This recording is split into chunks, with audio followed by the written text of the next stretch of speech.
Chris Fallica, kind enough to join us for a second segment. Chris, what about the other 3 bowl games today beyond the Gator Bowl, which kicks off here in about 10 minutes? What do you like today? The only I had played the Sun Bowl under 46.5 way back when, getting ahead of the anticipated opt-outs, which now it's down to 40. So, like, I'm not going to try and figure out how to jump back in and maybe get myself a nice little middle. The only other thing I did play today that I think is still available, I played the Iowa State team total over 34.5. It's a young offense that got better as the year went on. You saw them in that snow game go crazy against Kansas State and put up 45 points. This is the Memphis defense that hasn't been able to stop anybody all year long. So I played Iowa State team total over 34.5. And the other thing that I did look at that's available in the Sun Bowl, and I have not made the bet yet, Oregon State team total under 17.5. It's minus 140 at DraftKings. I just don't know how they're scoring points. The coaching staff is gone. The players are gone. Quarterbacks gone. Like, everybody's gone. Like, I don't know how they're scoring points in this game. So I may wind up pressing the button here on a Oregon State team total under 17.5.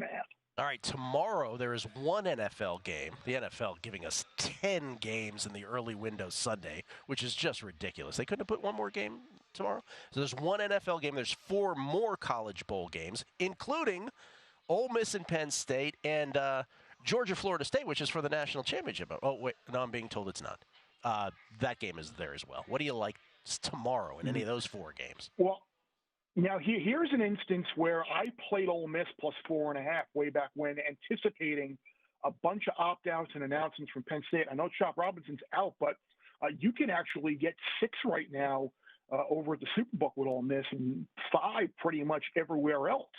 I would take Ole Miss. I think the way that they ended their year last year, they got embarrassed in that bowl game. I don't think they've had any opt-outs. I have not heard or seen of any. Like, Penn State's offense is not good, and maybe with coordinator change, and they'll just do something different in the ball game. But Ole Miss, if you can head over to see Mr. Murray's and Cornegay over at the Superbook there, I might hop in and grab Ole Miss plus 6 over there. I guess that's a better number than I got. So I read the line incorrectly, and I don't know how many points Florida State's going to be able to score in this game tomorrow. You look at the offensive depth chart, there's basically nobody of any consequence remaining on that depth chart. From my understanding, Georgia cares about this game. They have not had any opt-outs. I know Bowers and Mims and McConkey have been hurt. We don't know for sure if they're going to play. But I think the fact that Georgia, from what I've heard, it cares about this game. Like, this could be one of those games you look up, and it could be 41-10 Georgia. So I'd look maybe for a Florida State team total in that game and go under. 41 Georgia wrecks them. 20.5 is the spread on that game now. I think they wreck them.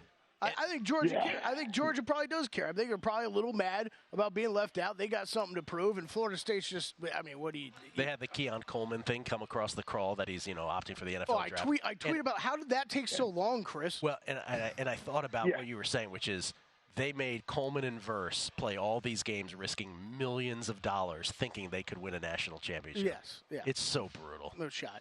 Keon Coleman's on that note. I was going to say, on that note, it's interesting because remember last year we had this conversation, I think, on the air about, like, why are Bryce Young and Will Anderson playing the Sugar Bowl, a meaningless game that means nothing?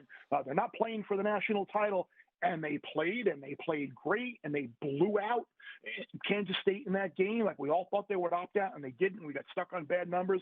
Like, it says something about the culture of the programs at Alabama and Georgia that these guys who could opt out, they've hung around and they stayed and they played in these games that don't necessarily mean national title type ramifications. You wonder why these teams are in the playoff basically every year and winning 11 games. It's because of the culture that Kirby Smart and Nick Saban have built. I know that's sports talk radio-ish there, but being that you kind of opened the door with the it's allowed. With some, we'll allow it. We'll allow it. And then Monday, finally, of course, 5 games, including the 2 national invitational semis. What do you like? Remind folks what you like there. I like Texas minus the 4.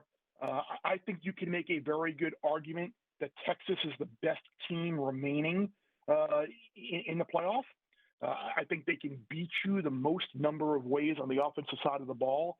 I think the Texas front seven is going to be the best front seven that Washington has faced all year, and I wonder if Sweat and those guys are going to be able to get a push up the middle and kind of disrupt Michael Penix's timing. Now, if they don't, they can be vulnerable on the outside through the air, and Washington does have good wide receivers. But I wonder if UW's going to be able to stand up to that 12 personnel that Texas runs out there with the one back and two tight ends, and you just run it right at it, because they have to adjust and they have to play big up front and play man on the outside against Worthy and A.D. Mitchell. That's going to be a problem. So I like Texas minus the 4 here. You give Sark a month to scheme something up. We've seen what he's done in the past at Alabama as a coordinator with time to prepare. I like that, and I like Alabama.